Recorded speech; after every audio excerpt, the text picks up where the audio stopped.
السفوماتو ودي اسمها سفوماتو. داودا.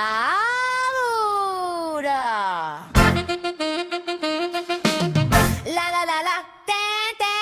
يعني واحدة ست بتبص لنا بقالها أكتر من 500 سنة، محدش عارف هي عايزة إيه، ومحدش حتى فكر يقول إن في إن ورا الموضوع. الموناليزا، أو زي ما بيقولوا عنها في المحافل الفنية الجوكاندا. علشان بقى نحل اللغز ده هنرجع سنين شوية كتير كده ورا ونروح إيطاليا. إحنا كمصريين يعني بنروح إيطاليا عادي بسهولة، لغاية ما نلاقي تاجر حرير وقماش هناك كثير الثراء، غني يعني عامل زي الحاج متولي كده. اسمه بقى إيه؟ فرانشيسكو. كان بيحب مراته حب جنوني، كان عايز يوجب معاها. مراته دي كان اسمها ليزا جيرارديني، مش عارف. المهم فسمع عن أكتر حاجة ترند في وقتها ان هي الرسم. والعبقري بقى اللي كان متوج على الرسامين مين؟ دافنشي. راح فرانشيسكو للحاج دافنشي وقال له ممكن يا فنان تعمل لي صوره للمدام، بس عايزه حاجه تليق بمقامنا في السوق يعني. دافنشي بقى كان معروف وقتها انه ما بيرسمش اي رسمه كده وخلاص. الراجل ده كان بيشرح جثث عشان يفهم العضله بتتحرك ازاي. فاختار دافنشي المره دي انه يرسم لوحه ليزا بطريقه غريبه جدا اسمها سوفوماتو. ودي بقى عباره عن ايه؟ ان هو بيخلط الالوان ببعضها من غير خطوط واضحه، مفيش حدود لكل حته في الرسمه. وده اللي بيخليك تبص للصوره من اي حته تلاقيها بصالك. يعني لو بصيت لعيون اللوحه من هنا هتلاقيها مراقباك في كل حته، تروح يمين معاك، تروح شمال معاك، تسيبها وتجري تقول لك انا شايفاك يا حبيب اخوك.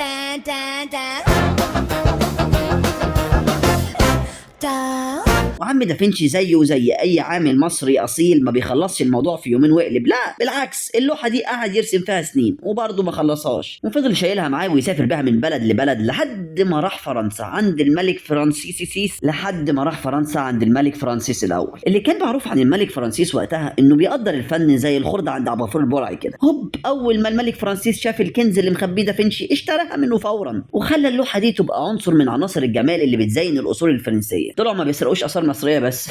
لدرجه ان نابليون بونابرت خد اللوحه وعلقها في اوضه نومه. تخيل تبقى نايم وتلاقي الموناليزا بصاله. بعد الثوره الفرنسيه اللوحه بقت موجوده في متحف اللوفر، متعلقه زيها زي اي لوحه اثريه، بس ما كانش عليها الضجه اللي موجوده دلوقتي. طب ايه اللي خلى اللوحه دي بقت ترند؟ التثبيته. السرقه اللي حصلت من واحد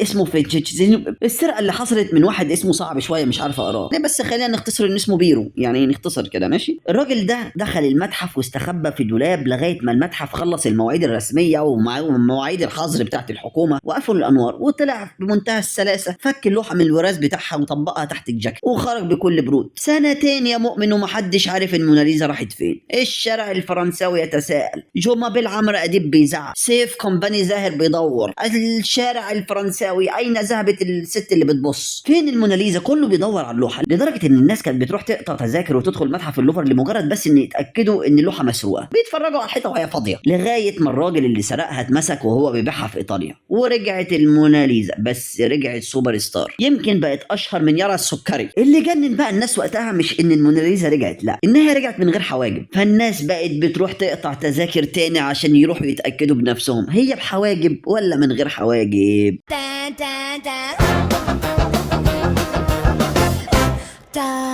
قالوا ساعتها ان دافنشي رسمها من غير حواجب اصلا علشان خاف يكملها فجمالها يبوظ، وفي اللي يقول لك دي موضه التنتيف وقتها. لكن الكلام اللي اتقال في الابحاث ان اللوحه كان فيها حواجب، بس مع عوامل الزمن والتنظيف الحواجب ساحت، يعني الست ليزا طلعت غلبانه وتمسح بحواجبها الارض. في الاخر يا صاحبي الموناليزا مش مجرد لوحه، دي حاله بتقول لك ان الغموض والشهره بيجوا من التفاصيل الصغيره، ومن انك تكون سابق زمانك بخطوه. دافنشي مات وبونابرت مات والست ليزا ماتت وسابوا لنا لوحه بتضحك كل ما تبص لها. تقريبا هي كانت بتضحك علينا.